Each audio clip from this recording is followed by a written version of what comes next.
gonna let you do you. Okay. Wait a minute. I appreciate that.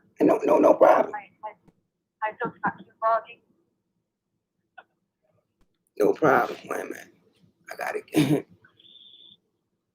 What the hell happened? Hello? Can everybody hear me? Yeah, I can hear you. No, I'm talking about in the chat. I know you can hear me, Anna.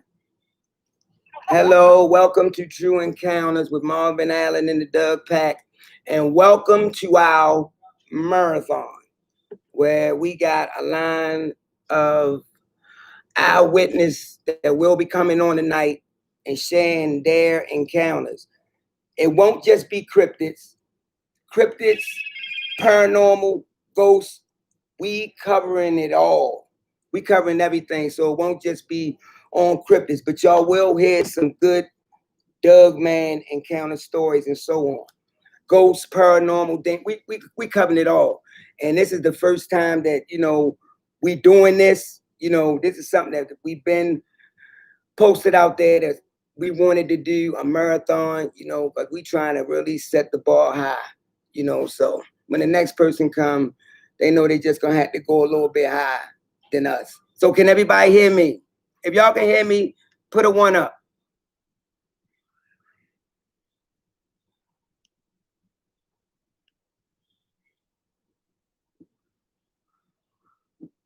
All right, I said put a 1 up, so I know, that's all. Excuse me, y'all. Excuse me. All right.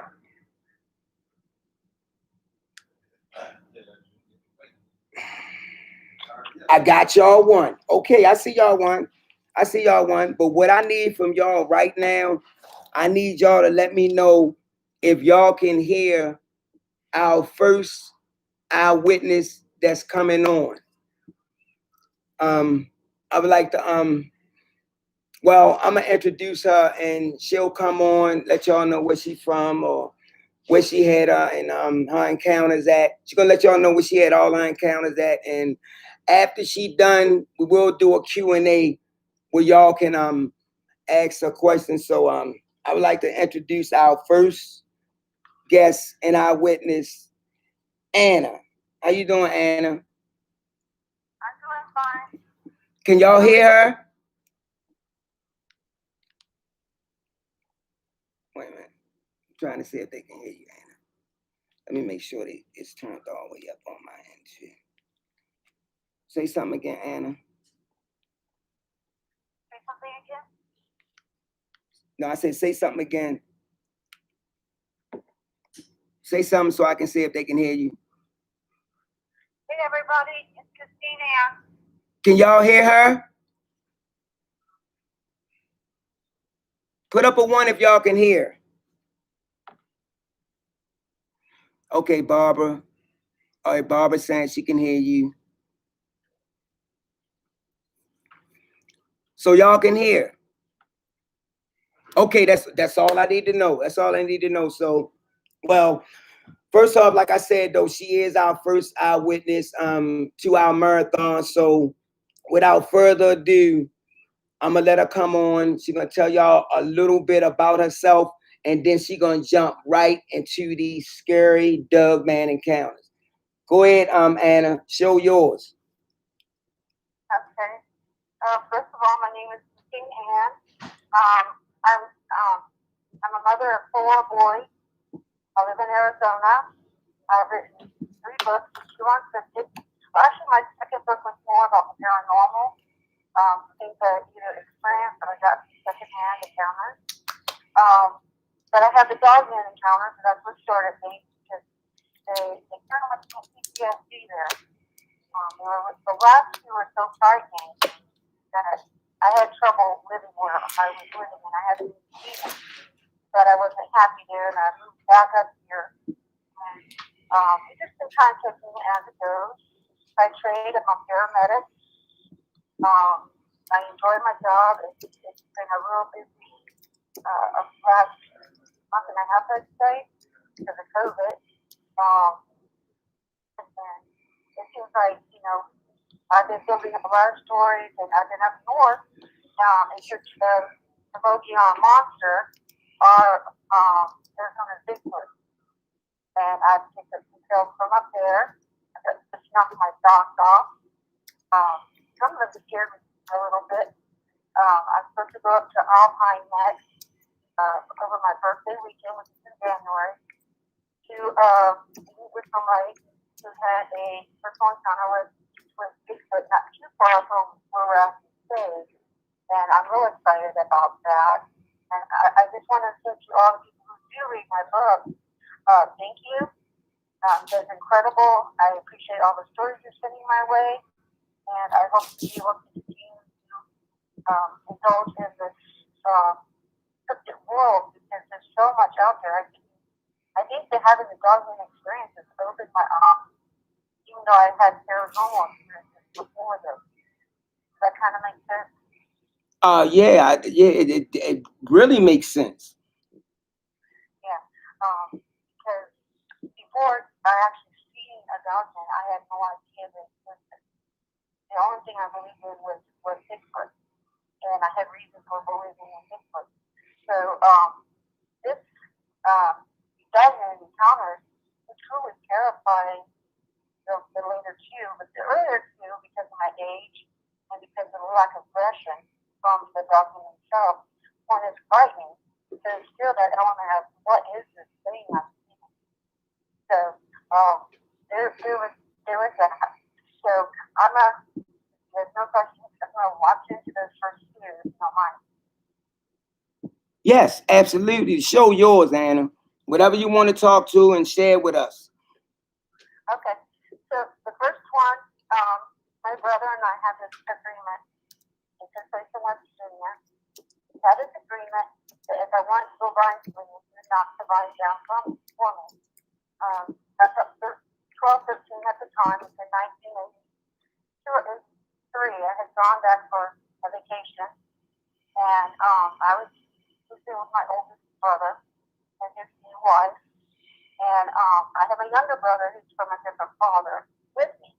And we decided since he was going to go off and go to work and he wouldn't cut the writing done for me, I wouldn't keep the shed and I got to learn how to do it myself. And we had been playing for quite some time, you know, over the mountainside. And all of a sudden, when it was my turn, the tree gave away. And I went one way and thought the tree went a different way.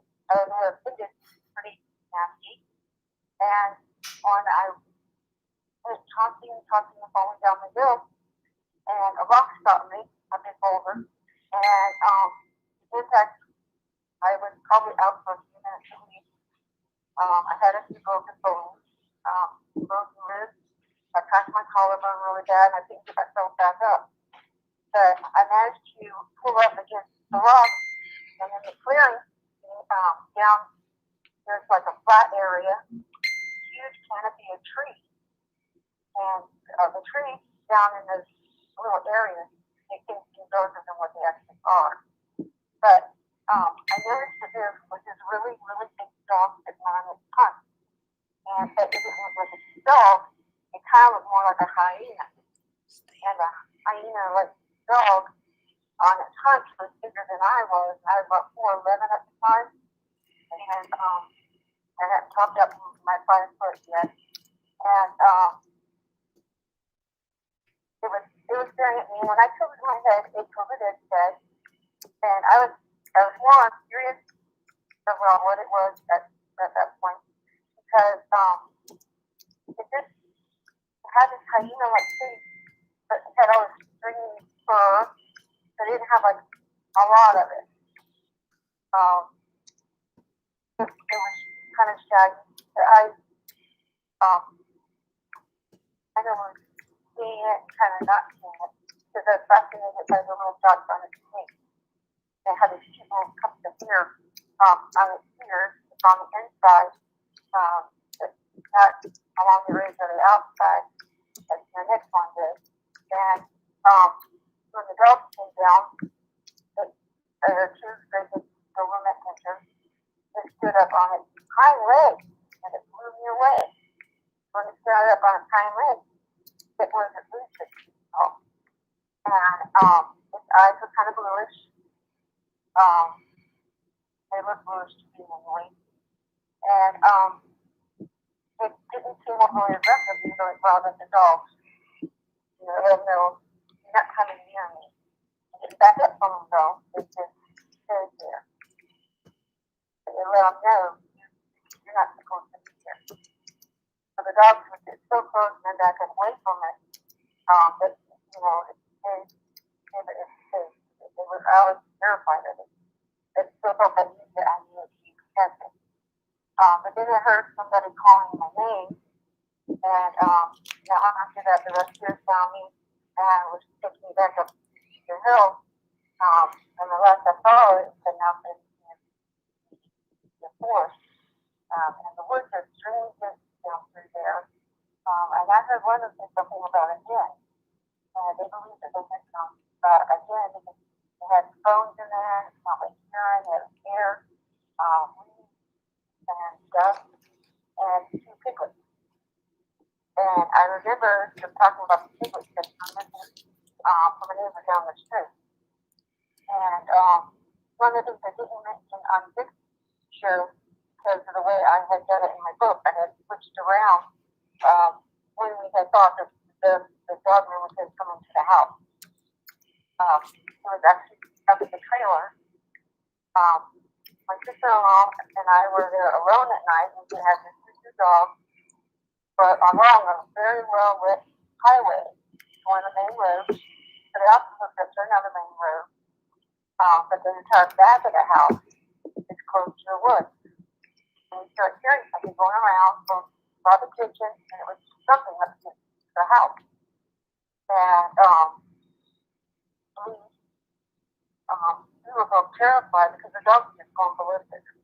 They were barking, carrying on one minute, and then the next minute they'd be hiding underneath furniture and stuff. And we also thought they were going to rip the back door off. The back door was the porch. And all I remember them saying is when they went looking for the den, it had been destroyed. And we got so scared that night that we ended up having to call my brother and have him come home. And as soon as they shined the light around us, whatever it was went away. We didn't have any more problems that night. But after that, we got a well-lit light to the back. Well, the front's already pretty well lit up because of the tree. And that seems to have ensured each other's interaction there. But eventually they ended up moving away from that area. And then we moved from there down to a totally different area. Because we kept having problems periodically with wildlife is all he was talking about. So I don't know if it's government problems here or what. Again, a couple areas into there do have bear problems. Little black bears. And I mean little, I should explain this. When I say little black bears, in West Virginia, the bears are probably 1/3 of the size they are here in Arizona. And here in Arizona, they actually come pretty big. Not like Kodiak big, but they're considerably larger. But the second encounter, after I got out of the hospital, I was having a lot of nightmares, having to to my grandparents. And at first I went to go out of the house, but then a little old lady lived up the road, which is the sweetest to me. She would tell the most fascinating story of the roaring 20s. And it was just hard for me to believe that she was, a little girl in the roaring 20s. But old to me, but she was quite up there actually. She was in her 90s. And so when my grandmother was to take some food up to her, and knowing that she had lost hope for her husband and her son that year, I of course volunteered. I wasn't intimidated because it's a major road. It's very well lit. And more importantly, it was going out there in the daytime. So I took the basket of food and don't make any really running good jokes to her. She really did put it in the basket, so I wouldn't drop it. Mm-hmm. And because I'm small. What the how the food up there was, you put it in something that you carry. And I started yelling like when I was up there around the hunting place, but there's something following me in the woods, and I grew scared. And then of course I got there and I was chatting away and talking to her and just enjoying being lived there for 10 years in about a year or so, and due to different circumstances, like we had just moved to Arizona from Germany, and she just kind of warned the losses, and I didn't want to crowd her when she was doing that. Sent like a card and let her know that we're there. She needs this type of thing because delivering the food. And when it was starting to get done, she said, "Oh, you're stressed about how we can do it." But I'll be fine. We can go on home. And so I took the basket back, and I was walking back home, and I started my feelings and looked at the follow. And I got as far as the post office, and much to my surprise, I was studying a really big concert that comes out of the woods, and it was right over the top of my head, and it scared the absolute crap out of me. Because I was building up that fear inside, there's something following me, and then this church comes out of the woods. It's like, and then there's the other part of that where you go, oh my God, I can show these people what the church is going to do. And technically, I can tell you what a church can't do to the team. He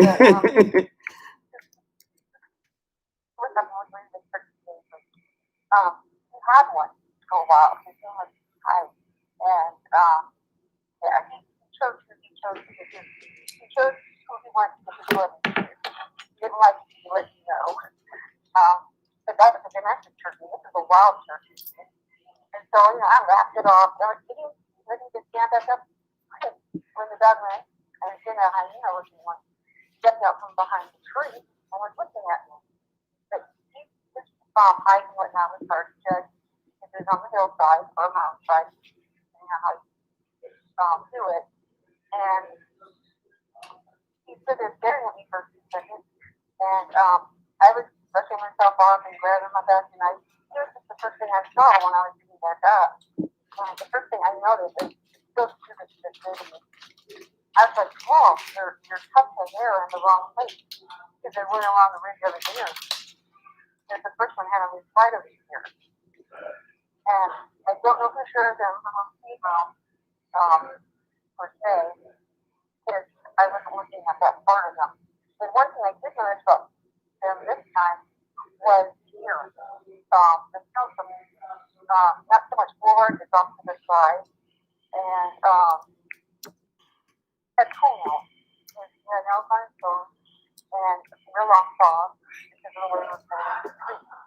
And he stepped out from behind the tree. And as soon as he did that, I took off running through the yard and around and into the house and come back out. I was actually pretty scared. But at the same time, not because I was reacting to how it looked and not necessarily investigating what it was.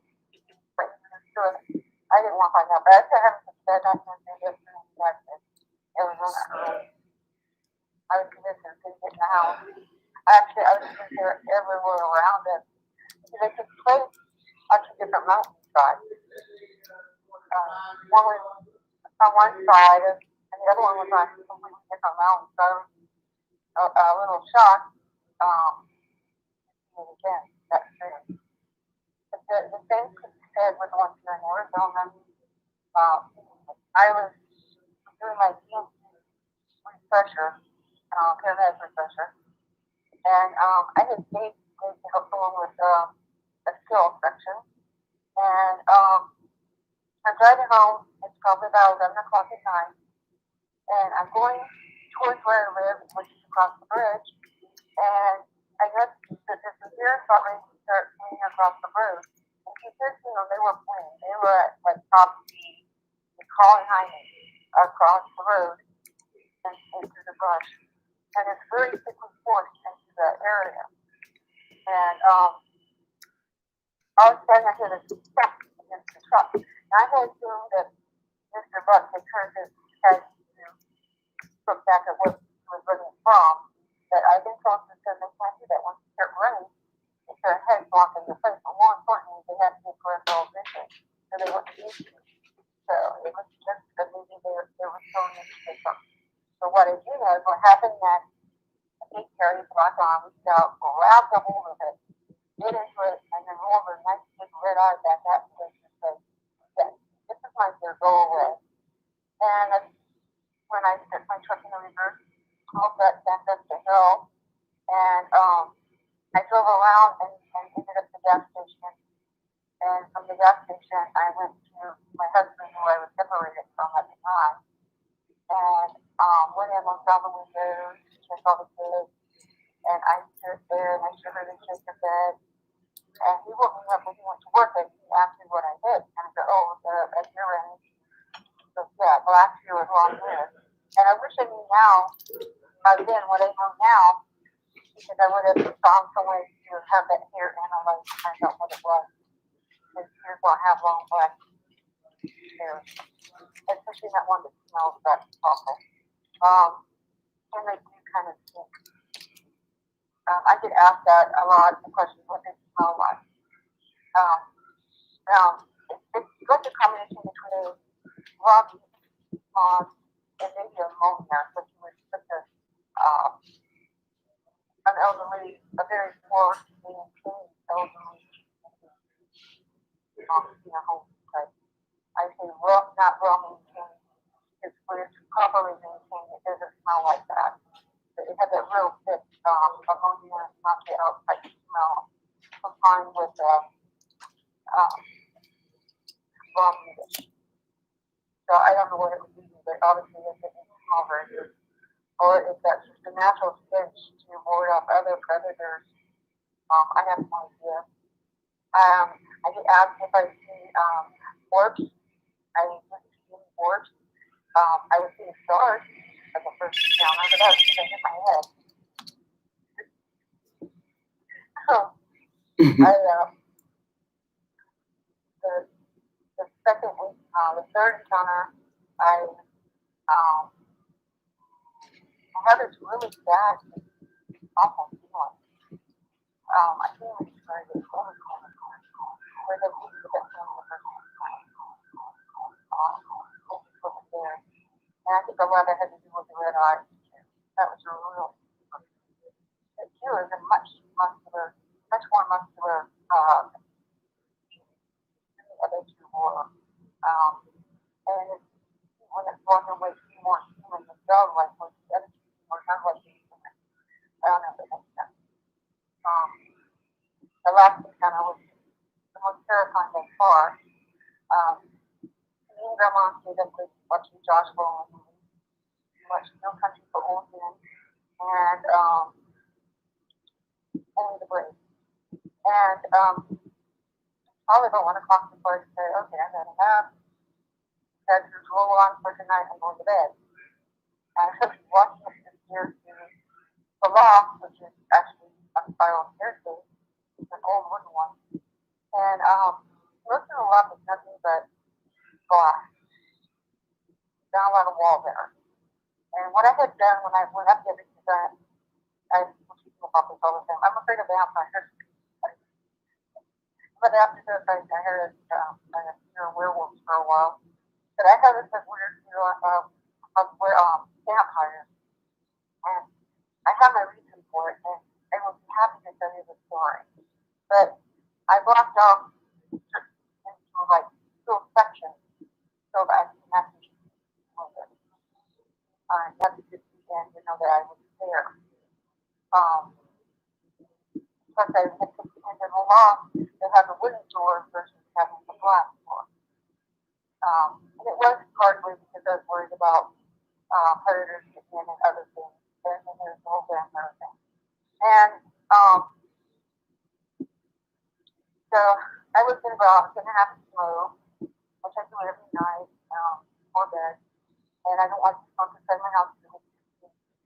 And I had turned my porch light on when I heard something coming hard as that from the tree and came and put my cigarette. I crushed up my cigarette real fast, jumped back in the house, and turned the lock. And the next thing I know, the light goes out. And I hear this growling, and it's not a bobcat, it's not a mountain lion growl, it's not even a bear sound. But logically speaking, I know a bear can get up there anyway, because we're not that close from the tree to the house. It wouldn't have made it over banister of the porch itself. book, and it's really hard to explain that part. So we have two trees that the house from where we live. The one by my room out there in the loft, and there's one in the front yard. Well, I heard some scraping on the wood part of the door. I took some pictures of that. I did it. Corners are too far apart to have been made by a bear or cougar or a bobcat. They were definitely something else, but they didn't know what. Um, and when it was browning, carrying on and everything, my dogs were both terrified of it. I spiral staircase, pretty much wet themselves, and they were howling, tripping over each other. You can actually hear the big one fall when the collapse stairs to get away from whatever was behind that door. On that, I decided to check it up, took a deep breath, and looked out the window. And I wish I could have had the first one had blue eyes, the second one had red eyes, the third one had red eyes. This one, his eyes was yellow. That was the first thing I noticed happened. I didn't notice the teeth on the other one. I did on the first two, but they had high faces. The snouts were actually kind of smaller. This one, the snout was longer. It was more wolf-like, more shepherd-like, and it had huge muscles. Its forearms were bigger than my thighs, and I got pretty gnarly thighs, firefighter paramedic, and when I was a firefighter, and his legs are equally muscular. He doesn't have a lot of hair on the chest, and its hair was shorter, which actually kind of makes sense. During Arizona, when that was Virginia, it would have been as on the fur. But it was temperamental. It's considerably more aggressive. It smashed my mirror. It step off the porch, my chair, table, my chair. I don't know if it was looking to see if the friend was up there, if it just see the top of my head, or what if there was. Because at that time, the porch was enclosed. As far as the what do you call that? Like, the banister area was closed, and now everyone's more glass instead. So it's a little bit different because what ended up happening is it ended up losing the porch. It was really aggressive, and I'm staring at yellow eyes and sharp claws, which I've heard, there's two different forms of five, four. Maybe I didn't look like to be more than 4 inches top, but some of that is two. And I get asked this question so often. I wish people would understand that when you're seeing something you've never seen before, your first instinct is not to take pictures. But you can't say, oh, by the way, mister, I know you're like really upset right now. You should post so long enough to take a picture. But I don't think you would have. I'm pretty sure that they had a hit trying to take a picture. This one probably was supposed to be bored no time at all. Was really not that interesting. And then the porch started to break. It went down to the right, and he went down, and he was calming. This is when his dog popped up in the gate, walked up onto the first for maintenance refrigeration unit. He jumped up and turned to kiss, and that was the last thing. But when next morning, I could see where he was reading up to the where he went down on all fours and then up to the tree. And it looked like he had his two claws. The claws were necessary for dogs to climb trees. Dogs should actually live in trees. But the ones that we can stay here. And so I had to wonder if they particular people had it, or if it was different. Or what happened. I heard tales of bears being found in the mountain lions, and they're dead at the end. One report of a missing little girl was found. So I kind of wonder if they actually have that new claw. That's what it looked like. And okay. That's basically all the encounters. That's the go up in the film that you showed about that 700. Okay. So that was the last one? That was the last one. I can tell you why I'm afraid of vampires. So do you have any before we shut it out and do the Q&A and they ask you questions if they want to? Do you have any other encounters? Meaning that would be paranormal. Whether you want to talk about ghosts, demons, I do want to talk about this particular and Anna, paranormal I experience. told you the show is yours. This is your time. Okay. All right, thank you. So you Okay. can go ahead and tell us all the encounters that you was gonna tell us. So that's what we here for, to get the listeners something where they can go and listen to it and enjoy themselves. So if you got some more to tell, let's get it. I do.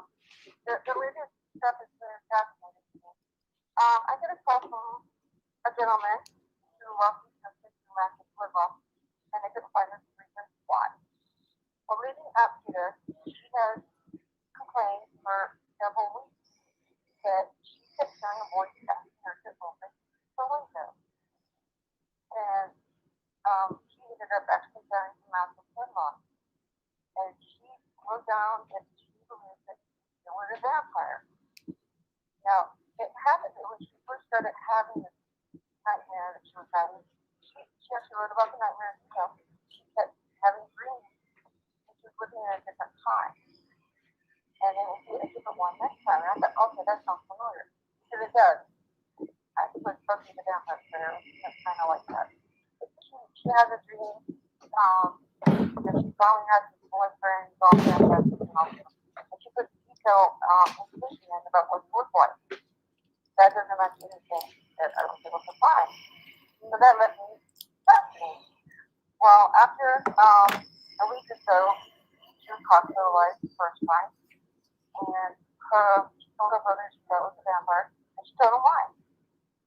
Because I wake up every morning with my window open, but I go to bed every night.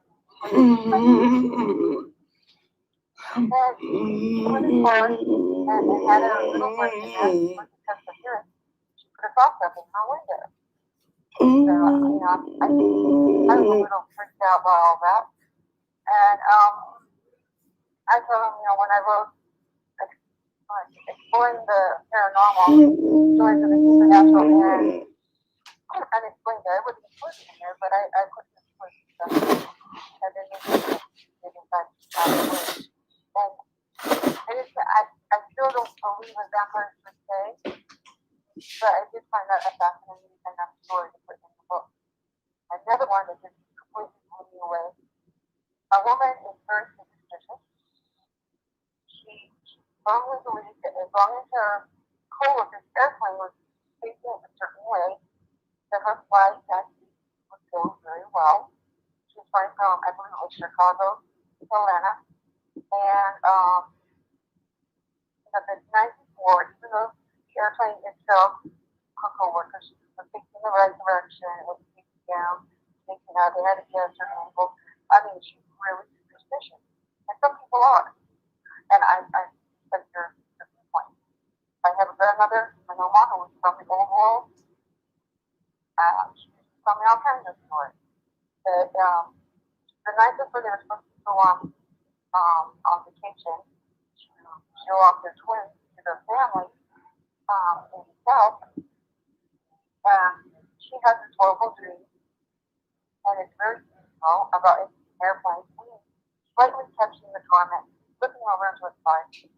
Everybody dies because of how fast it was going, how quickly the fire spread, etc. And she was scared to get on the airplane because of it.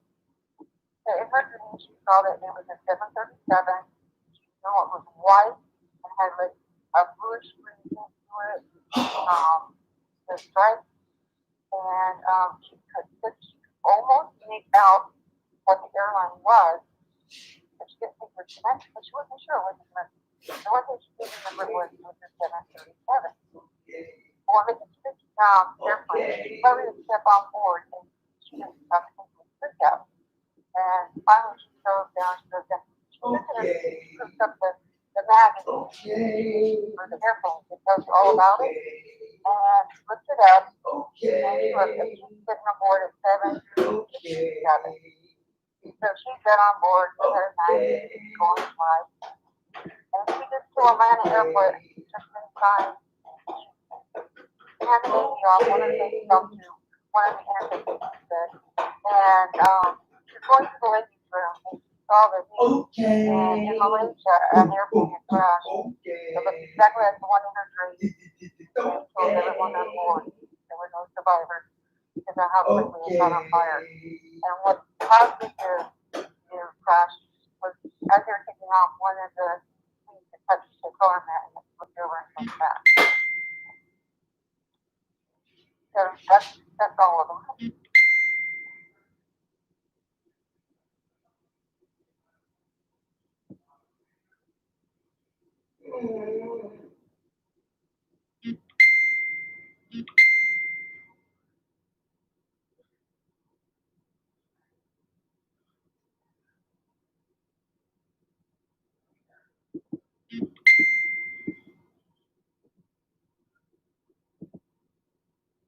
Are you still with me?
Are you still with me?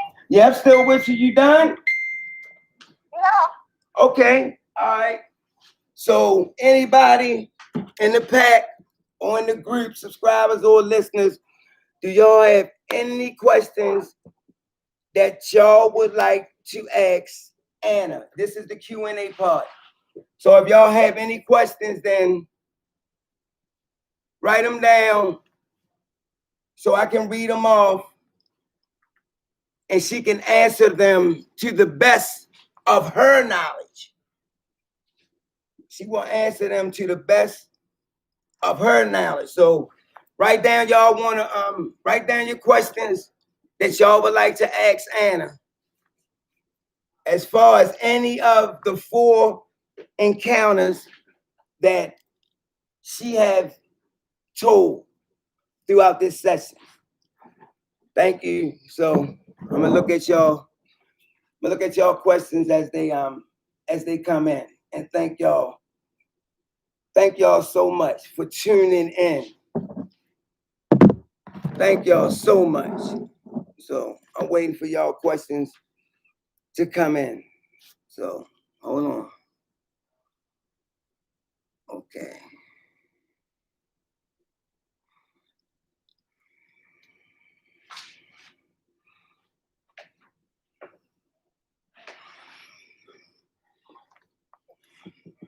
Mm-hmm.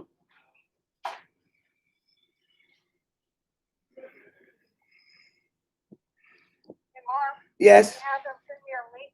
Have Charlie send me a link so I can listen to it. Say that Or again. is it live? Say that I need again. Charlie to send me a link. Charlie never sent me that link What's your link, Anna? to your show. Oh, all right, okay. I'll make sure I get on top of that.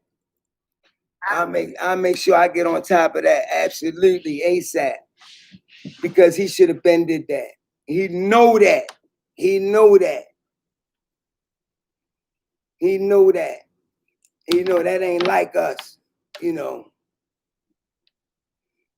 My fans wanted to hear your show because it's a pretty good show. I think you're a really good host. So I thought it was really cool. Right.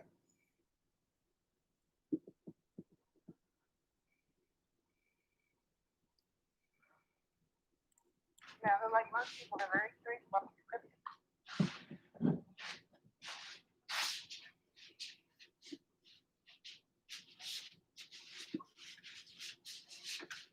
Apparently, recently one of our news channels picked up what they believe to be a Bigfoot on camera.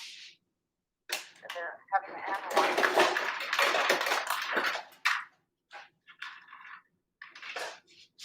Don't know what else would be that guy's on call though.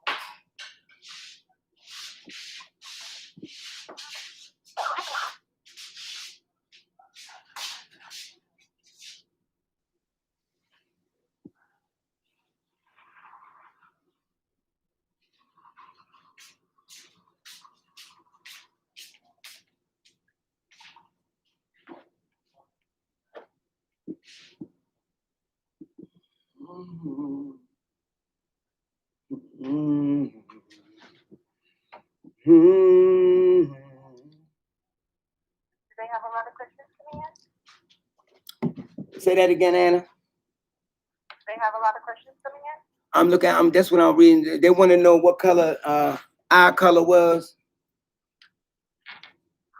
Blue, red, and yellow. Okay, you heard that. Blue or blue. Okay, you said now. Hold on. Say those colors again.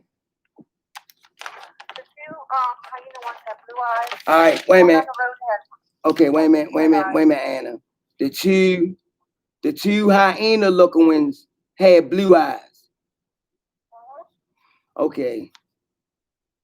The first one here in Arizona has red eyes, and the one on the left had yellow eyes. Two hyena ones had blue eyes. Okay. Next. What about the third and fourth? Huh? What about the third one had red? Okay, wait a minute. Third one had red. Third one had red. What about the fourth? Yellow. Okay. Fourth one had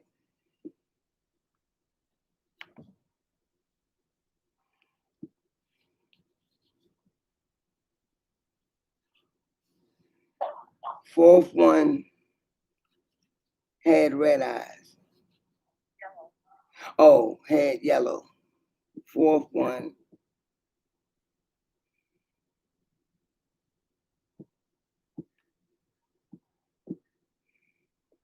That's the one I think was causing all the trouble until we chopped the tree down.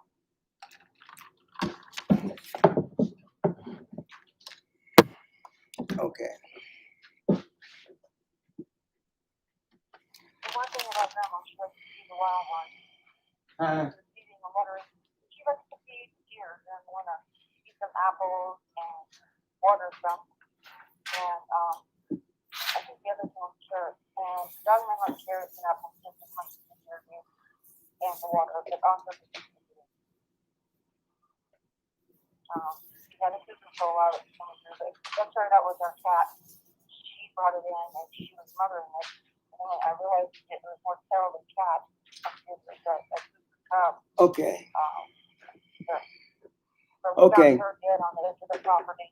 But the good thing about that though, Anna, you knew the color of each and every one of these cryptid eyes, which is a good thing, because some people can get the details.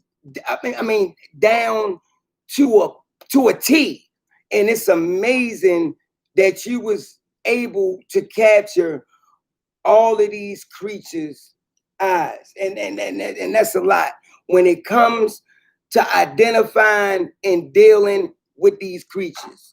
Any other questions, y'all, before we go on to our next eyewitness? Wait a minute. Let me read. They have expression. They're very smart and they have expression. Okay, let me see.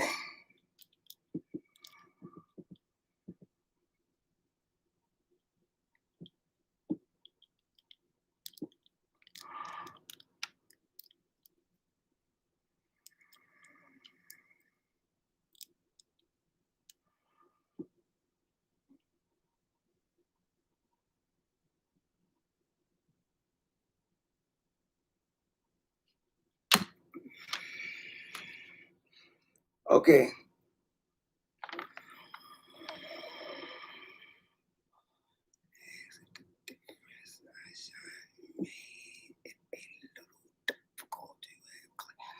Okay, Lisa would like to. You hear this, Anna? Lisa would like to know. Lisa would like to know. Lisa would like to know if the different eye shine made it a little difficult to have clear thoughts. Meaning, was your thoughts clear when looking at these creatures? Meaning that they didn't change. Oh my God. Yes. I was terrified having death with the last two here in Arizona. How tall were they? Huh? How tall were they? Oh. Starting from the first one. The first one was under 6 feet. First one was, okay, wait a minute. Let me get this down. The first one under 6 feet. Under 6 feet. Second one. The second one's hard to tell because he was sitting on the side of the mountain. How much? So I'm gonna have to say probably closer to 6.5, 7 feet. So you saying the second one was about 7 feet, give or take. He's a big guy. Yeah.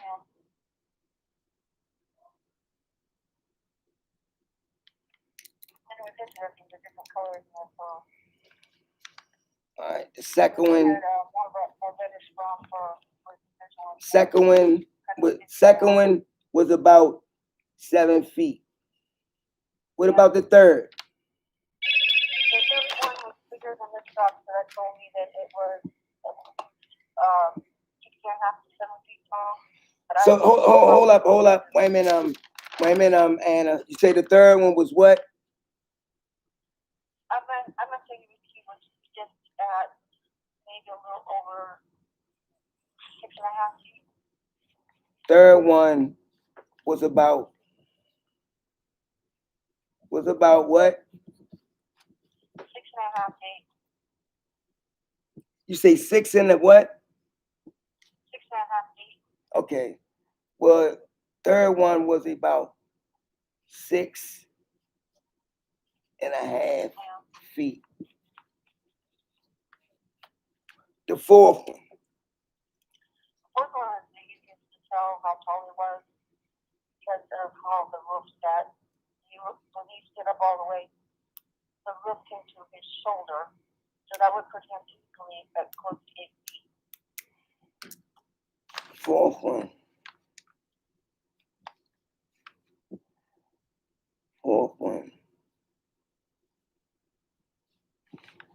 Was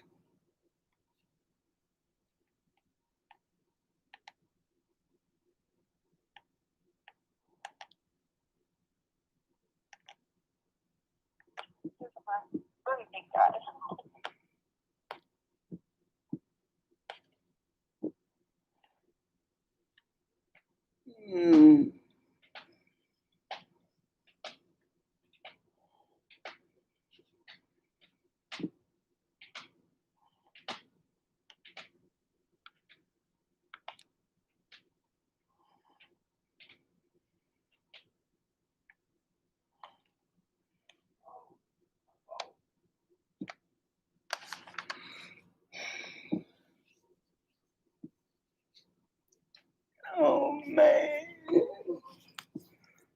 Okay, the fourth one, you said the fourth one was clearly, Clear,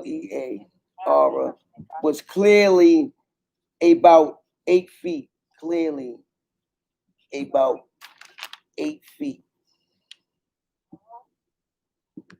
Okay, clearly about 8 feet. All right, let me go through this and to see what else we looking on here.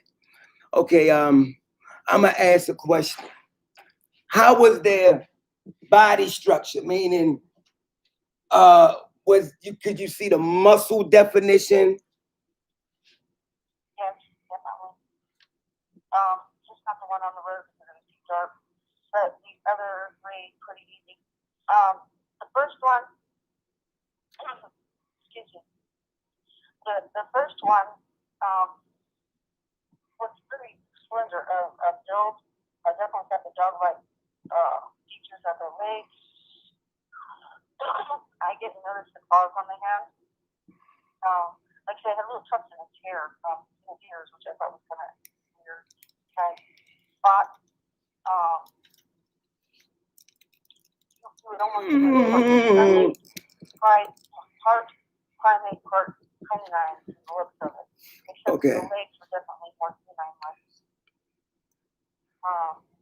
The second one was built pretty much the This same was way. strange. I am bad guy, So what interested southern me was guy. scared as Where I you was was at anyway?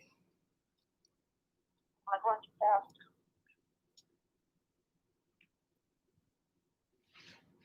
That last one I got to see the most of. Because I was so terrified of getting moved. I noticed things about him that I didn't notice about the others. I had no doubt that it was and had a shoe. See the outline of no part. It was a full moon. The white blended in, or silver blended in with the black fur. It was shaggy in some places, but most places it was just not really neat here. Cold, but it's not that cold. It had parts on its hand.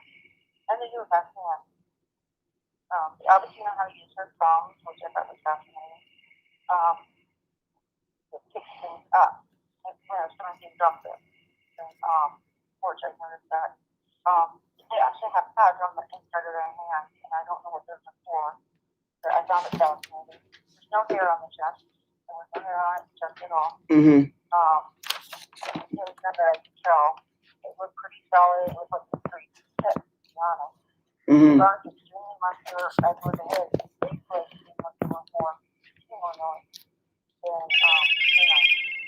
And its ears were set a little bit more forward, still off to the side. Yes. I didn't notice any touch of hair with it. It had like actually had kind of a mane, a little bit of tail. Mm-hmm. When I said a little bit of a tail, the tail was fluffy, not overly fluffy, but it Was it? What was it? Go ahead. Go ahead. I ask you when you're done. Go ahead. It actually had a bit. Okay. So was it fluffy like a foxtail? Kind of, but not exactly. I don't think it was like that fluffy. Because it started out kind of slender, and then it went fluffy, Mm-hmm. and it's up kind of high. Underneath that was what was looking like. But I didn't notice that until it was running away.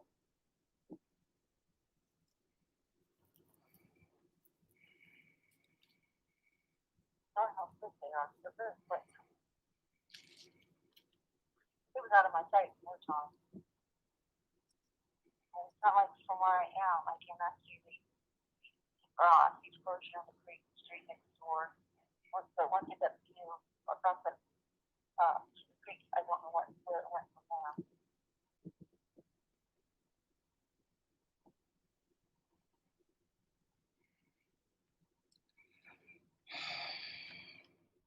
Mm-hmm. All right, Anna. I'm trying to see if there's any more questions on here.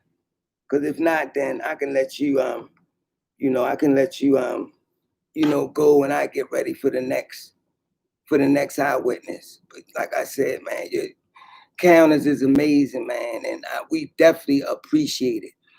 And if you can ever come across anybody else encounter that don't want to come on, that wouldn't mind you sharing their encounter, man, it would be a total blessing to have you back on the show.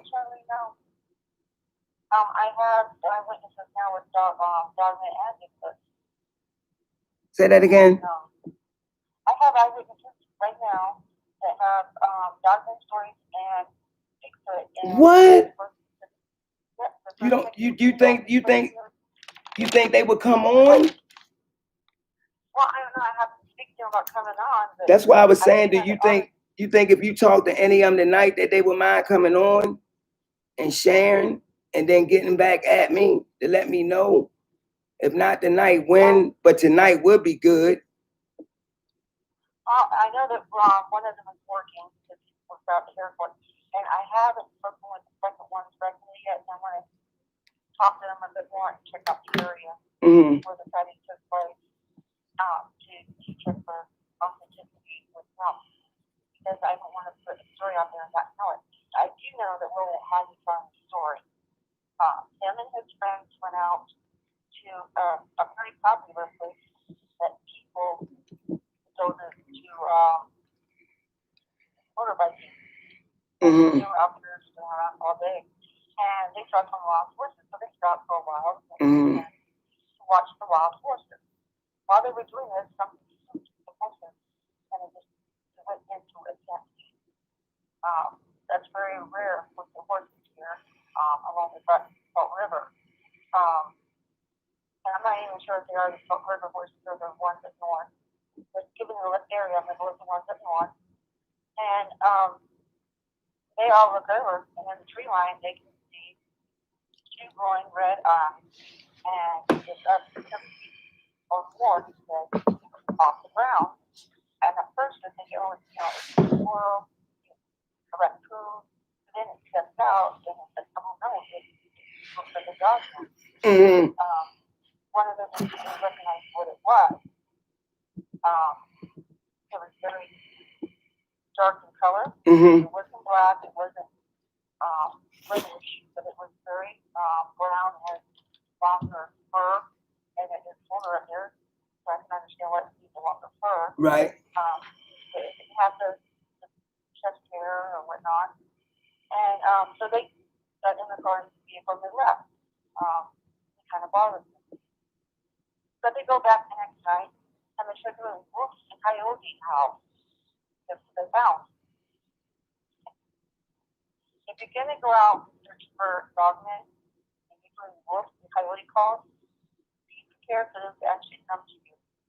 They will respond to that. That's not the only story I've heard where they responded to a coyote call. And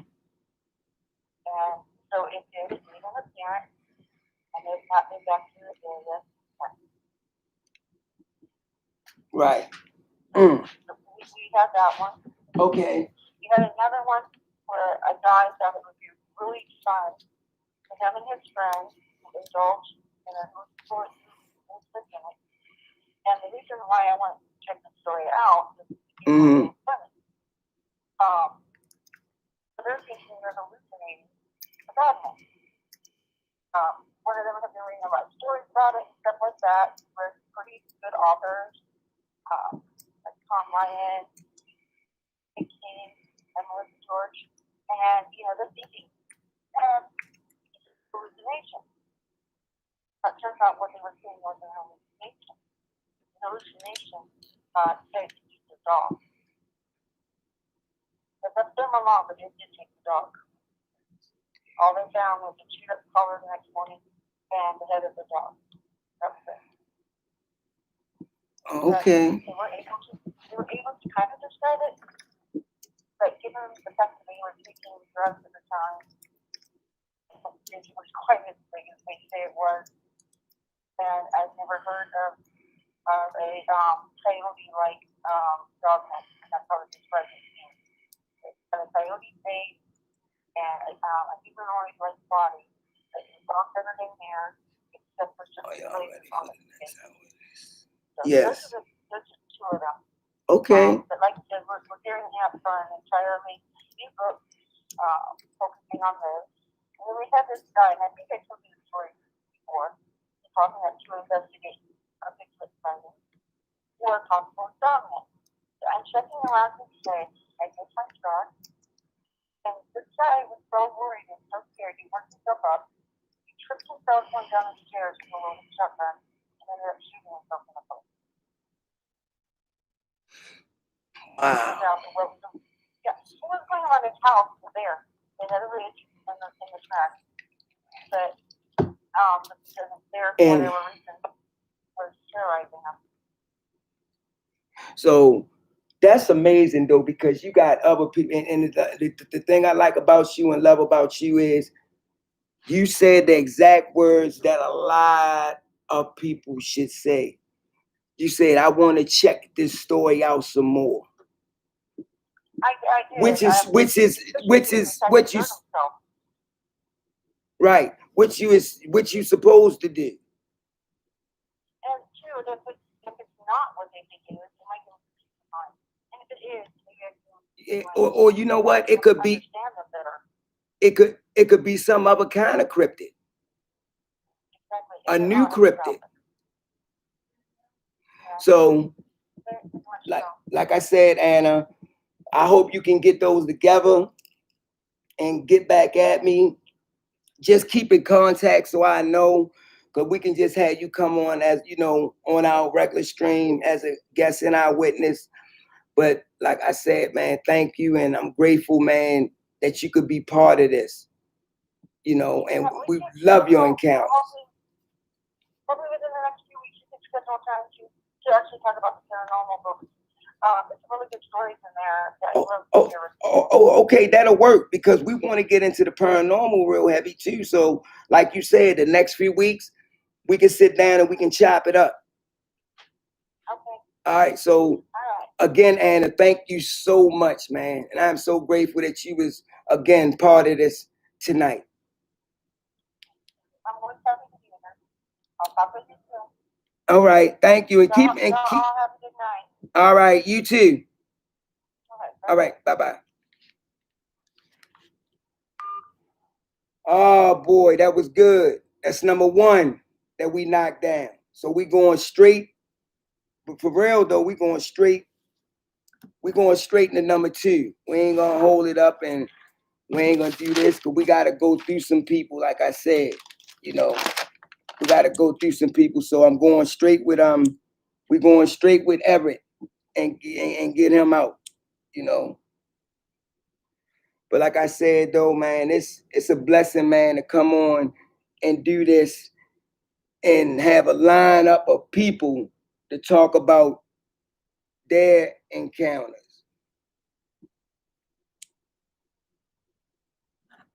Man, I love each and every one of y'all, man. And I know in the long run, for all the ones that sitting back and make jokes about certain things, when stuff start to come out and things start to be revealed, then hey, there see.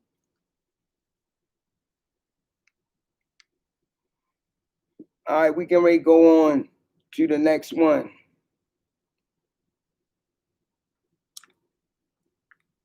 We can ready to go on to the next one.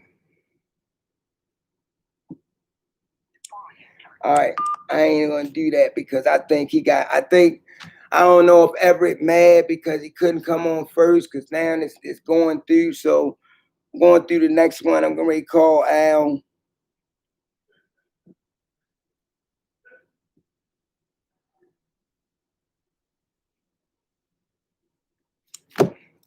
You know, I mean, she just said she didn't feel good, so that's why I put her. Thank you.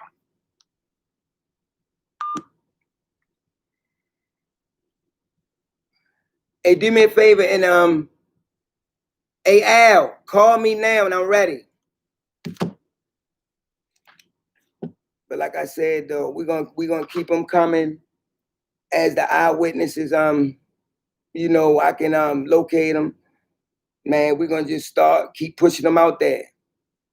Al, you can call in now.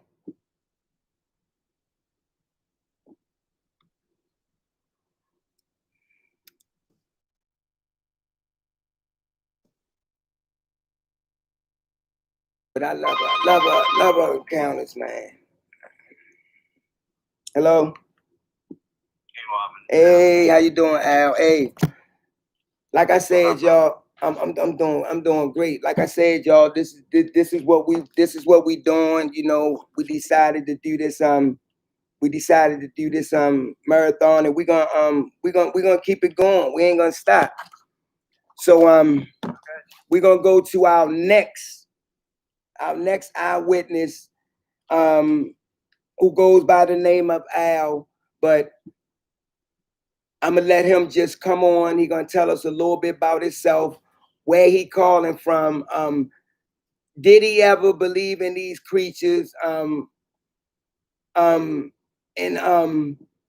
when was his first time that he came in contact? So we're gonna talk about Doug, man, if he got paranormal, because like I said, we covering everything. So without further ado, I want to introduce our next eyewitness to our marathon, Al. How you doing, folks? My name's Alexander Riga. I'm from New York. I was my first cryptid encounter was in 1974 in South Florida, a town called Davie.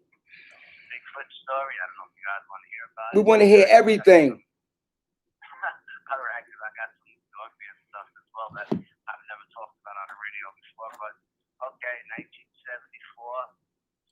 My father sent me and my cousin Anthony down to Florida every year. It was like our summer camp. My brother-in-law was an ex-Marine, had an Italian restaurant down there.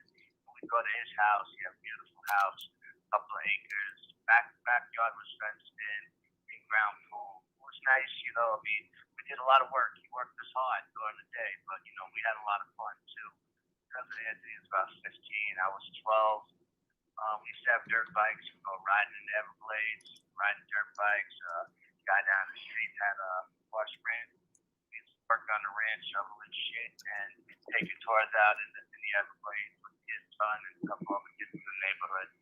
Every night we'd go into the woods and we'd have a bonfire. You know, the one good thing about living down there at that time was we didn't have any time limit. My brother-in-law was pretty cool that way. He worked till 12 o'clock at night, and my sister was home taking care of the kids. So we could hang out. We'd go into the woods and we'd light a big fire and, you know, drink a couple of beers and stuff like that. And life was good, man. We worked hard during the day, but life was good. And one night, me and my cousin Anthony, my sister had two giant, great German shepherds, Grizzly and Bear. They were both big dogs, K9 trained, and they were very protective of the family. One night, me and my cousin Anthony were hanging out late at night, 1 o'clock in the morning, watching Don Kirshner's rock concert back in the day. I'm old, and we're hanging out. And something walked past the house that smelled like high heaven. Just smelled like the only way I could describe it is like 1,000 skunks. And so we didn't know what it was, and the dogs went crazy. And we had to get the dogs and put them in the garage so they won't wake up the whole family, you know. And we didn't know what it was. And the next day, when I told my sister and my brother at breakfast, you know, something went past the house last night. It smelled horrible, you know. And my brother-in-law said, "Oh, that was the skunk egg." And me and my cousin Anthony looked at him like, "What the hell are you talking about, skunk egg?" And he said, "Yeah, down here in South Florida, they call Bigfoot down here, skunk egg." I knew all about Bigfoot. My brother was a parapsychologist. He did a lot of ghost hunting in the early days with Hans Holzer and stuff like that. He was into this stuff. We have books in my house about everything: UFOs, ghosts, big cryptids, all kinds of stuff. You know, I was that kid. It's a great day to go to the library and get the Bigfoot. At the time, like booked out on you know, cryptids and stuff, Loch Ness monsters and stuff. But anyway, so they told us about this, and we thought they were just pulling our like, you know, we didn't think it was real. So that day when we were hanging out with our friends after doing all the tours and everything, so I was talking to the kids in the neighborhood, and they were like, yeah, every year around this time, and this was right after the 4th of July, and we, you know, we lit the neighborhood up. In the neighborhood was this one, it looked like a big square. It was like miles square all the way around. We had to go over a little one-lane car bridge. And I used to jog it every day. I was into working out, martial arts, and stuff like that. And I used to jog it every day. And so, we touched the kids in the neighborhood. They were like, yeah. Every year around this time, the creature comes around. And, just when the creature's around, just go inside and don't worry about it. We're like, okay, I guess this thing really does exist. And so then another night, we're hanging out, and my sister had a sunken living room with like the family room. And at night, we would sleep in that room. We had me and my cousin had a pull-out couch bed, like a queen-size bed. And it went right up against the big picture window. And in front of the house was a fence. It had a circular garage with a fountain in the middle, but it had central lights on all the corners. So one night, 2 o'clock in the morning, we go to bed, and we're laying in bed, and the central light goes on. At this point, we don't smell anything. The central light goes on, and we see this shadow go across the living room wall. I didn't know what the hell it was. So my cousin Anthony just throws the only thing between me and us is the shadow of this bed. And he just froze. I jumped out of bed, and I did a belly crawl to the window to see what it was, because we had a big shade that came down. And I peeked out of the shade, at the bottom of the shade, and again, the dogs are going crazy. And my brother-in-law screaming in the bed for the dogs to shut up. And I peek out just out of the corner of the shade, and I see this thing standing there, and it's looking. I thought it was looking at me at that time, and it's looking towards the glass, the window, and it's doing like this Arnold Schwarzenegger flex kind of thing, screaming at the top of its lungs, and it's just going right through me. And I'm like, oh man, I gotta get out of here. And I started crawling away towards the other end of the house. My cousin was terrified. He wasn't moving. And it went around. I got the dogs, I brought them in the garage, and it started to go around the side of the house. To the side of our house, this development wasn't all built up at the time. It was full of Sunshine Acres. And if you go on the BFRO website, it's in there, and the lady who did everything for me when she took the report, she took pictures above, like from above of the acreage and out how it was all laid out at the time. Stuff is totally different now. But I'll get you the report a little later when I'm fooling around with the phone. But anyway, this is us walking around the right side of the house. Now that back side of the house is all fenced in. So me and my cousin Anthony, we run to this bedroom that's in between 2 kids' rooms, and we're looking at the bedroom window, and this thing is walking along the side of the house. Now that part of the property, there was no house there. It was a watermelon patch, and this thing is walking along the watermelon patch, and it's looking at us in the bedroom. In the bathroom, we got the bathroom light off. It's a tinted window with a tinted screen in front of it, and this thing is looking at us like it can see us. So we're looking at it, and it's looking at us, and it stops, and it squats down and grabs the wild watermelon and takes a bite, and one bite just devours this wild watermelon. And it starts walking away. The whole time it's looking at us. Me and my cousin Anthony run out to the back patio, and the patio by the pool. We went out to that, and as it passed the back of the house, the central lights in the back went on, and we can watch this thing walk all the way to our neighbor's property line, which he had a man-made lake, and we used to actually swim in that lake because the water was cooler than in the swimming pool. And it squatted down at the man-made lake, and it cupped its hands, and it started drinking the water the whole time looking at us. And he got up, and it headed towards the woods, the swamp, where we used to ride our dirt bikes and go out on the horse trails. And it went into the swamp, and it just started screaming, just going off. And that was my first introduction to the Bigfoot skunk ape phenomenon. Now, that time in South Florida, there was a lot of very drought summer. It was very hot. There was a lot of fires in the Everglades, and a lot of the creatures were being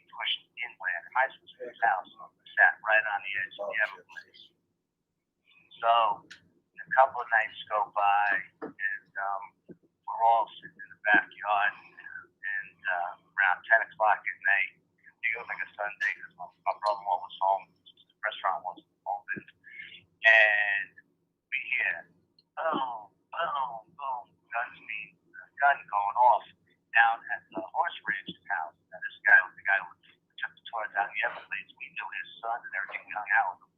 And we could hear the guns going off. And so my brother went to over there, see what's going on. So me and my cousin had to jump on that dirt bike, cut across everybody's lawns and to the yard. And we get down there, and our friend is outside with his father. His father's got a gun, and and a couple of the neighbors are out, and like, what's going on? What's going on? And this dude had just happened to bring a new Mustang into his horse stable, but he had it out in the corral.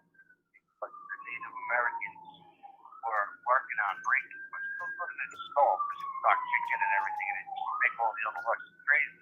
So they had to keep it out in the corral. And apparently, this creature came up out of the swamp. Yeah. Now, we estimate the creature height to be about 9 feet tall, and I would say minimum of 900 pounds. And the way I come up with that is because our fence was 6 feet tall, and it was taller than the fence. And we actually had cast of it. We were going to cast the footprints in the sand, but by the time I got home from work with the caster, the horses had gone by the house and destroyed the track. So anyway, we get down to the horse ranch house. We asked our friend, hey, what's going on? He said, some kid was here tried to kill the new Mustang, And I said, really? He said, yeah, the horse jumped the stables and ran out into the pasture. And when he did that, he got away from the creature. And my father came out and started shooting at it with the 30-30, and the creature ran off into the swamp. Sheriff comes out, and then the next morning, the Sentinel Indians come over, and they go out to the pasture to get the horse and bring it back to the corral. And when they brought it back to the corral, it had handprints on its hind quarters. At 4 months, you grab your wrist real hard and you squeeze and you see the finger marks around your hand, arm. That's what this creature had in its hind quarters. That's how hard this creature grabbed this horse. Now, I don't know how hard this was, but it kicked out really hard to get away from that thing. But that's what it had. So the sheriff said, okay, you know what, we're going to pick up the patrol in the neighborhood. You guys have a very active around here. So we're going to pick up patrol in the neighborhood. So everyone's like, okay, no problem. It didn't matter. Everybody in the neighborhood had guns. That's just the way it was in 1974 in South Florida. Everybody had guns. And so then my sister-in-law and my brother-in-law had friends fly in from New York, and they were taking them to Miami, out to eat, party, and stuff like that. So me and my cousin Anthony were home babysitting the kids. And my brother said, listen, rifles are in the closet. If the skunk ain't come back, the rifles are here, the pistols are in this belt, the rifles are in this belt. If it comes back, just, if it tries to get into the house or whatever, let the dogs out on it, do what you got to do, just protect the kids. And we're like, yeah, no problem, we'll do what we have to do.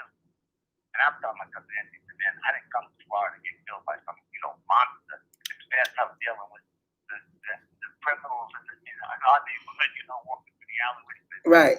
Right. I could deal with them. Right. I'm not getting eaten by an monster, And so he said, yeah, don't worry, we got the guns. We're good. So it's all right. So that night, pretty quiet night, that happened out directly up the street from us was a cattle farm, a cattle ranch. He had one of those big Brahma bulls. It was big, and it was white. It had a hump on its back, and it was humongous. And this bull weighed 2,500 pounds. It weighed an ounce. This was a monster bull, okay? And like I said, I used to jog that neighborhood every day. And one day, I'm jogging up that street, and the lady came home, and she had like a St. Bernard, like Cujo, right? She opens up the gate to bring her groceries, and the dog comes out chasing me.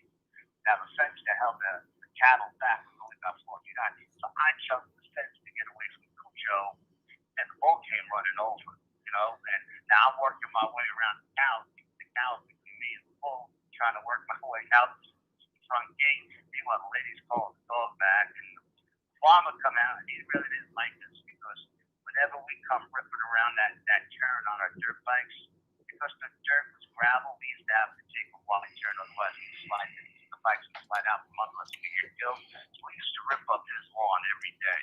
And he was not happy with us. He did not like us. But my brother-in-law always paid him off, fix the grass, whatever. And so I worked my way out, and then he gets the dog back in, and, telling him cousin the story. Yeah, damn, you almost got me, yada, yada, yada. And so that night, it's getting late. Again, it's around 2 o'clock in the morning. We're still up. Kids are asleep. It's been a very quiet night in the neighborhood. That's going down. And they pull into the driveway to get into the circular driveway, and the dogs go crazy as soon as somebody pulls into the driveway.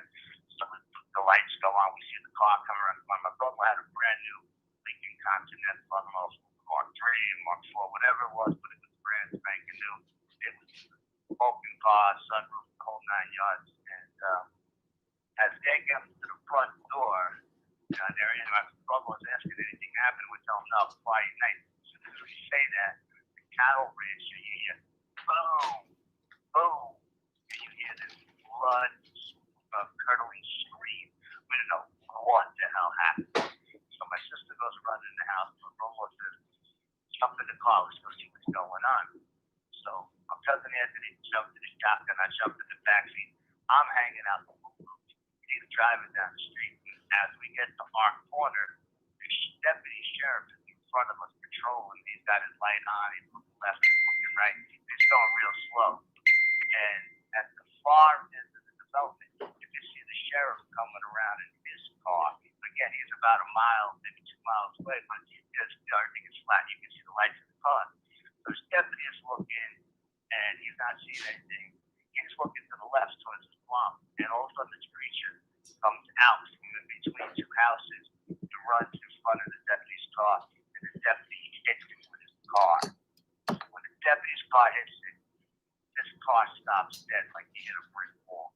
We stop behind him. The creature goes down, takes down a stop sign or something like that, right?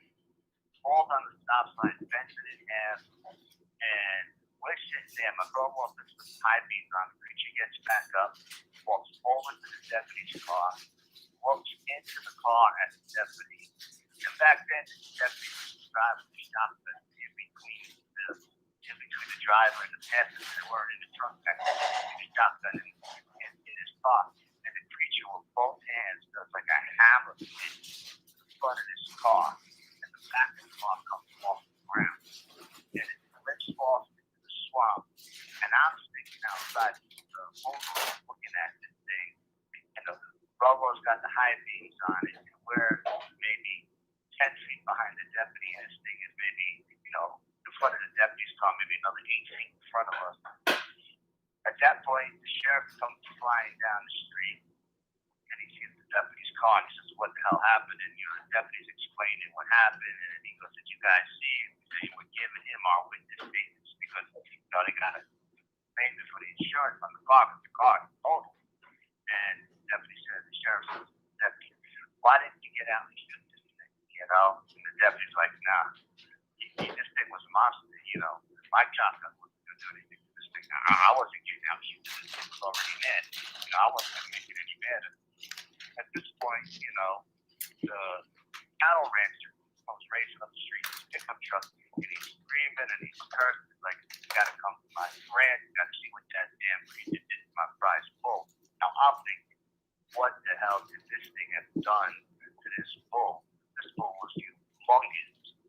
So the sheriff goes back with the cattle rancher. We follow the sheriff back to the cattle rancher. Doesn't want to see what's going on, right? And we get there, and the cattle rancher tells the sheriff, shine your light in the pasture. The guys are light in the pasture. And there's this 2,500-pound Brahma bull laying in the pasture with no head, just bleeding out. And he's shining around looking for the creature, the bull's head. The bull's head is like 100 yards away at the other end of the pasture. And he's screaming, that damn thing killed my prize bull. What are you going to do about it? That damn thing killed my prize bull.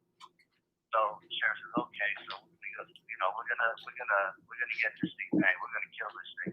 So he calls in county police, state police. they come with horses, dogs, and helicopters, and they searched that swamp up and down, left and right, and they never found a damn thing in that swamp. With the hound dogs going all night long, helicopters, and they just never found it. It went into the swamp, and it was gone. It just went into that swamp, and it was gone. Now, towards the end of the summer, there was the local people turn around at the end of the swamp. So the water would come in and then turn around and go back out. And they used to go swimming in the turnaround, all the local kids. And I was like, man, I ain't going in that water. There's alligators in there. There's water moccasins. You're out of your mind. I'm not going in there. And they were like, no, the alligators don't come to the end of the swamp. You can swim here. And I'm like, the alligators don't come in the swamp. There's turtles in there. There's fish in there. There's frogs in there. There's all kinds of stuff. Why would the alligators come there? And they would say, we swear up and down. And they were swimming in every day. No one ever got attacked by a gator or anything like that. But one day, me and my cousin Anthony were back there fishing, just killing time. And a gator comes, sunning himself, he's just floating on the top of the water. He's sunning himself, and all of a sudden, this thing wakes up and sees where it is. And it looked like it ran on top of the water to get out of there. It couldn't get out of there fast enough. So we just looked at each other like, what the hell was that all about? Like the gators won't come to this end of the swamp. So then one day, a friend of mine, a local kid, he's like, we were riding on dirt bikes. I think that creature lives in the swamp. I think it's underground, in a cavern underground in the swamp, and that's where nobody can find it. I'm going to look for it. You want to help me? And I'm like, no way, I'm not going nowhere. I'm something nuts, Also, he goes, listen, I'm going in, and so finally he finds something that looks like an opening. I found it. He goes, listen, I'm going in. I'm not back in 5 minutes. Jump on the bike, go get my brothers, bring them here. And I'm like, dude, don't go in there. I said, it's probably just an alligator nest, but don't go in there. He goes, no, I'm going in. I'm like, listen, if you really did find this creature's lair, what do you think it's going to do to you when you show up at its house? It's going to rip you in half. I said, what would your father do if he found a stranger in his house? He'd probably kill him. That's what this thing's going to do to you. This kid was a wild dude. He was a rebel, he was a local kid. He swam in there, and he said he came out in an underground cavern. He stunk to high heaven, like urine and burnt your eyes and everything else. He said when he came out, it was like other caves all around him in a circle. He thought that these creatures all lived in these caves, like each family unit had a cave. He came back out and he was like bouncing off.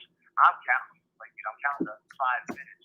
One, to Mississippi, because I didn't have a watch on me. I'm counting, 60 seconds is a minute, right? Because I got to go get his brother if he don't come out. And he comes out and he's bouncing off the walls. He's like, just kind of just going through. He's begging me to go back. You got to come back. You got to witness this. You got to come back. And I'm like, dude, I don't know what you found, but I believe you. It's not that good of an actor. You can't fake this kind of enthusiasm. He was like I said, he was bouncing off the wall. So I said, look, do me a favor. Don't tell anybody what we found, because if you do, the sheriff's going to come back here with the Army Corps of Engineers and blow this thing up. And it's going to screw everything up for us. We don't have any place to ride our bikes, to ride horses, or anything else. It'll kill all these creatures, and let's just leave them be. And I was like, that's fine with me. So then I was telling my cousin Anthony, I was like, listen, I can't wait to get back to New York because I got to tell my brother about what happened this summer. Because he's a researcher. He's gonna freak out. My cousin Anthony's like, no, you can't tell nobody.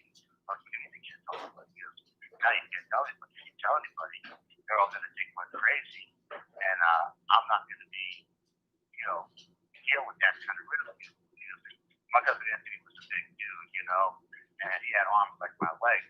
I was like, you tell anybody, I'm going to kick your ass. I'm like, okay, then I'm not going to tell anybody because I don't want to get my ass beat by Cousin Anthony. But I did tell like my two best friends, and I did tell them. But I didn't tell my brother because I knew if I told my brother, it would go through the whole family like a wildfire, and it would get back to me, and then I would have to deal with Cousin Anthony. So I never told my brother until like 40 years later, 30 years later, when my brother wrote his first book, and I told him about it. And so that's how I was brought into like the Bigfoot world. You know what I mean? Like I said, that thing to me, when I seen it in the window, it was probably, hindsight being 2020 looking back, it was probably looking at its reflection in the glass. I thought it was another Bigfoot, and it was like a territorial kind of thing, like he's flexing and screaming.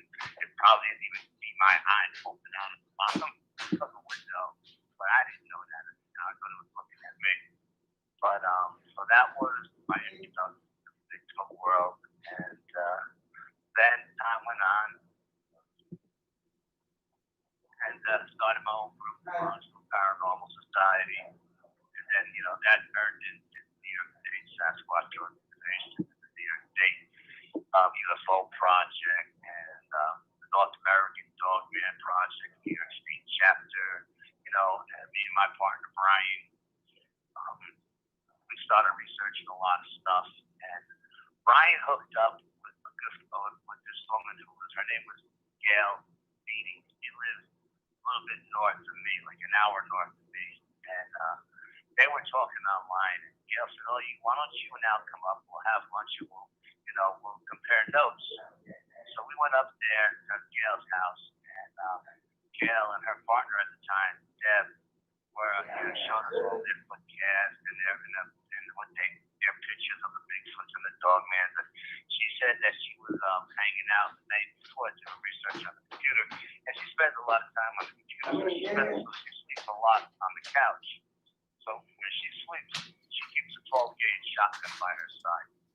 And she said when she was sleeping, she woke up. She felt like someone was looking at her. She woke up and she was sleeping, and she heard her doorbell ring. Now, Gail has a big shop in the back of her house where she sells meat, but she's right on like the reservoir and everything, Finger Lakes or something like that. There's some kind of lake system up where she lives.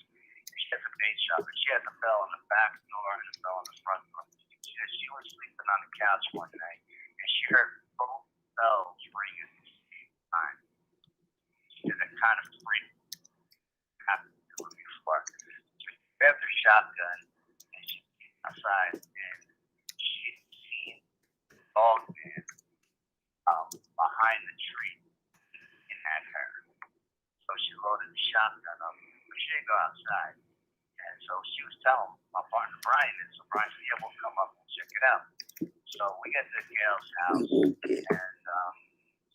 Gail's son, where she did all her research, her fridge, her couch, and everything, has like a 7-foot ceiling, and she was like, I seen it behind that tree there.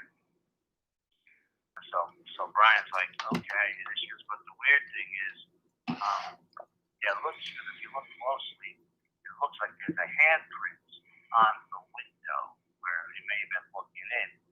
He goes, but the weird thing about it is the handprint is upside down. Why would it twist his hand and put it on the window like that to look in? And Brian's like, yeah, it didn't twist his hand to look down. It was up on your roof, leaning over looking in. So what I do is I got some baby powder and I sprinkle it on the handprint to make the handprint come out, because you can see all the fingerprints and everything, the oils and everything. So I sprinkled some baby powder on it. I said, we got to get some pictures of this stuff because it was supposed to rain that day. And then we kind of lost track. Gail got busy at the bait shop, and her partner Deb said, I want to take you guys to our location, our hot spot where we have all kinds of stuff happening. So she took us down to one of their hot spots, and she showed us, some tree structures, and she showed us this weird looking structure that was, I don't know, something that Native Americans would make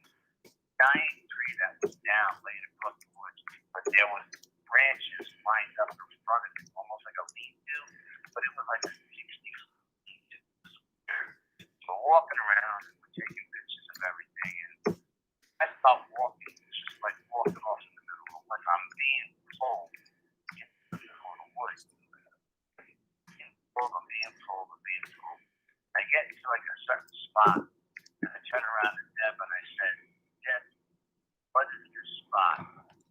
What happened here? And she goes, oh my God, I can't believe you're standing in that location. And I'm like, why? What made you go there? I don't know, it's being pulled here. Come back, I want to show you. She took a picture of me at that location. I got back, she had a tablet, she pulled up a picture on her tablet, and right where I was standing, she had caught a picture of an alien standing at the same location. And it was like crazy. I was standing exactly the same spot the alien was standing. It's just like, what made you do that? I said, I don't know, it's just being pulled there. We still then we were walking around the floor, and I'll start being pulled up on this waterfall. And I'm being pulled on the waterfall. And she says, no, you can't go across the waterfall up there. It's a straight drop down. You got to come over here. There's like a little path, a bridle path we can walk to get out of the other side. She said, no, I'm being pulled over here. I got to go over here. And so we still got the waterfall with the drop off. And I looked over the edge, right here over the edge, on the 17th. We still got track. It was right there. So she took a picture of it. She actually casted it. And we still gave me the cast.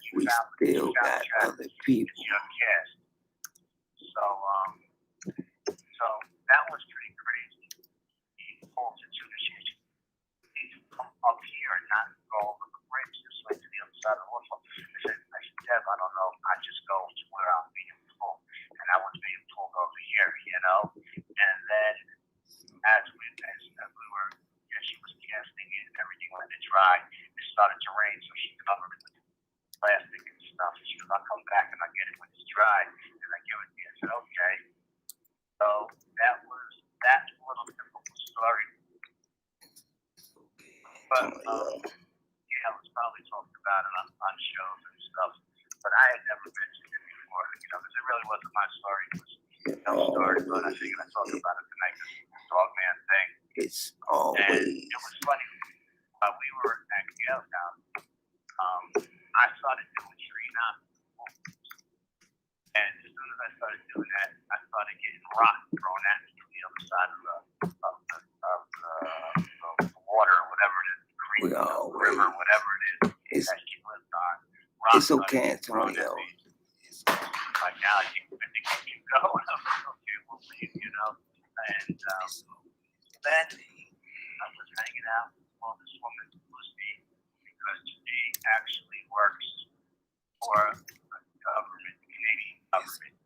And she never told the story before, and I never told the story before, but I asked her for permission. She said, and just make sure you don't use my name. So we'll call this woman Lucy. She lived in a little town. She was younger. She lived in a little town in British Columbia. And small town, everybody went to the same kindergarten to 12th grade. One of those little towns. And she said there was a family that lived on the outskirts of town, like 10 miles away. And they had their own little farm and everything. And but the kids the older kids from school, like seniors and the juniors, all go out to that part of town, and like on the weekends. And there was a big pasture out there, and it was like park their cars, and, drink, and do teenagers to party, you know what I mean?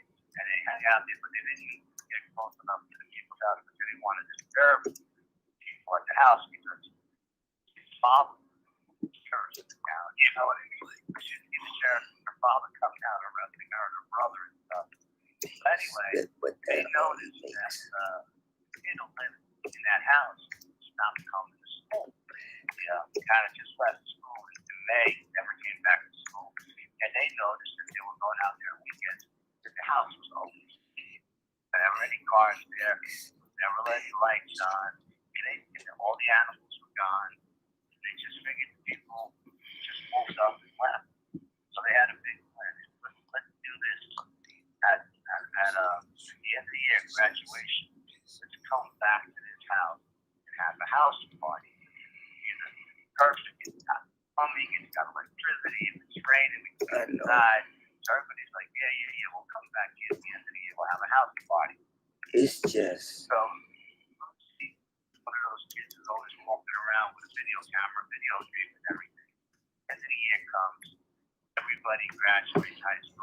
They all go to this house at the end of town, and it's just around sundown, 9 o'clock at night. And they get to the house, and they all go in there, and there's like, 100 kids in there. They're all drinking and they're partying, and everybody's having fun. And she's going around the house. It's so here. Room to room. These people, when they left everything.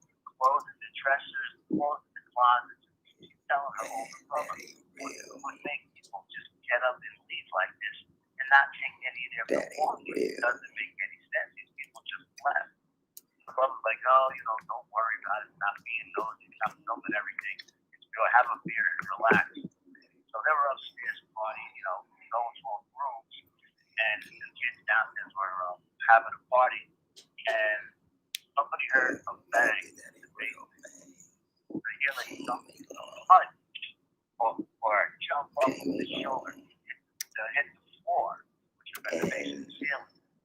So they go, this house has a basement.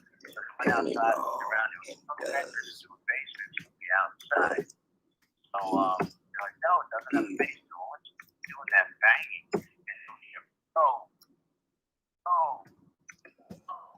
what the hell is that? So Lucy and her brother come downstairs and they're filming, and they hear the banging, and her brother's like, the main jock in the town or whatever. And they're like, what should we do? He goes, I don't know. Well, sounds like there's a hood cell or something. There's got to be a way into it. So they hear banging on the table. So they move to the table, and there's an area rug underneath the table. The area rug is a trap door with a lock on it. The door is locked. Something is jumping up, kicking the floor, trying to knock it open. Boom, boom, boom. You open it, and they're like, I don't know, maybe, or your father, maybe the family's trapped in the basement. Somebody, put the family in the basement. Some guys would know it, or maybe the family put a crazy man and locked a crazy man in the basement. They're all debating on what they should do. One of the kids goes over and unlocks the latch. She's filming with her video camera. The thing comes exploding out of the basement. She said it jumps straight out of the basement. Or the door went flying open. Landed on the counters, and stood up and let out a scream. Filming with her camera, filming the whole thing. Everybody just starts running. Dog, man. They don't know what the hell this is. It's werewolves. They think the family turned into a werewolf. One of the kids happened to go outside in the woods to empty the fence from the house and everybody started running out the front door. Lucy's brother grabbed her and jumped through the picture window and get her out of the house. They jumped in his car and everybody headed to town. So they all get to town. They all meet up at the 7-Eleven parking lot and they're taking a head count, and they realize that one of their friends is not with them. That still in the woods, right? So she's like, we gotta go back, we gotta get him. So the brother says, no, let me go get dad and tell dad what's going on. So they go to the father, they show the father the video that they took. And the father can't believe his eyes. Like, what the hell is that? What is that thing? It looks like a werewolf howling, and the father's like, everybody go home. He went out there with a bunch of his deputies, a bunch of guns. They like three or four cars went out to this house to get this kid who went into the woods. Now they're thinking they're gonna find this kid in pieces. They're thinking that the kid's gonna be gone altogether. They get a couple miles out of town. The kid is walking back to town in the middle of the road in the dark. So the last deputy car picks him up, brings him to Lucy's house. Lucy and Lucy's father get used to the house and the rest of the deputies. They go down in the basement, they search the whole house. The creek is gone, but the basement is filled with feces and urine, and it sticks to high heaven, it's burning them. And they don't know how long that this creature was trapped at the house, Lucy showing the kids the video. Like, what the hell happened? But everybody believed, Lucy showed the kids the video. She said they watched it about 20 times in a row. The father got back. He took the video and confiscated it. And that was the end of the video. And I had never told that story to anybody before. And that's a true story. Cross my heart and swear to God. I mean, that's just a couple of stories that I have. If there's any questions, I'll be more than willing. Do anybody have any questions for Al? Just pass them on, and I'll read them to him, and he can ask them. Anybody have any questions? Y'all can ask now.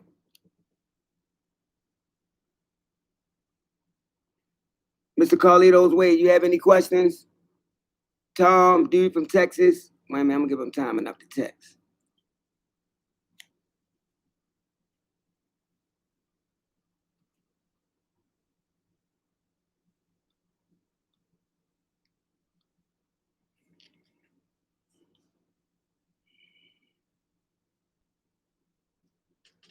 Okay, I know what they saying. Hold on, because they saying something about one of these. So I'm gonna end this live stream that's on the laptop, and I'm gonna continue off of the phone. So I'm gonna end the one on the laptop, and we're gonna pick up on the phone.